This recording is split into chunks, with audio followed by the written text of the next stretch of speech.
You can't touch this. Potentially, how big is this change, do you think? I think I'm very sceptical. It's very hard to imagine that the internet will have as big an impact on the economy in general. You're seeing really a significant impact on particularly the value chain, where you've got, for example, major manufacturers selling directly to consumer in the huge, UK. Yeah, absolutely, big impact. You're rather more sceptical. Yeah, potentially it's huge. For the time being, it's tiny. And $8 billion is less than Americans spend on dog food, about a sixth of what Europeans spend on cigarettes and tobacco products. I think I'm very sceptical. So when people talk about this as being potentially bigger than electricity, I'm very sceptical.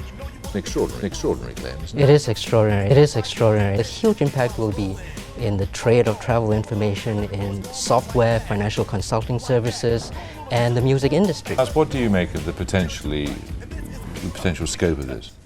I think I'm very sceptical about the idea that information technology, the internet in particular, creates a new economy that we'll see productivity growth far greater than we've seen in the last 100 and 150 years. It's an extraordinary claim. Telegraph, anesthetics, antibiotics, telephone, radio, cars, aeroplanes, jet aircraft, nuclear power. Now those are things that have had a really dramatic impact. It's not about the technology. I think I'm very sceptical. I mean, who cares about the technology? What impact does it have on the overall economy and wealth creation and productivity? I think that's where I'm much more sceptical. It's really what it gives the consumers, what it actually gives the user of the internet. Sceptical. It gives them access to good applications and access to good information. Sceptical. And ultimately can save them some money, and I think that's what really is driving the internet at the moment. In terms of the initial research, instead of going around to 25 car dealers in the London area, you might do your original research by looking at car dealers over the net.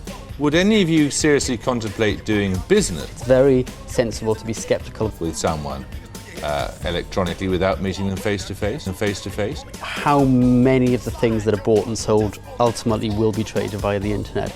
You're rather more sceptical about whether all these new companies called .com really are worth the vast amounts that they're valued on the stock market. It seems to me that we're looking at something in many ways which is comparable to tulip mania. It's an extraordinary claim. Tulip mania. It's an extraordinary claim. A few hundred years ago, that these prices are simply ridiculous. I think we should preserve this discussion, record it, keep it somewhere, put it in a vault and bring it out again in 15 years' time when we can see who was right, because someone's going to be very embarrassed.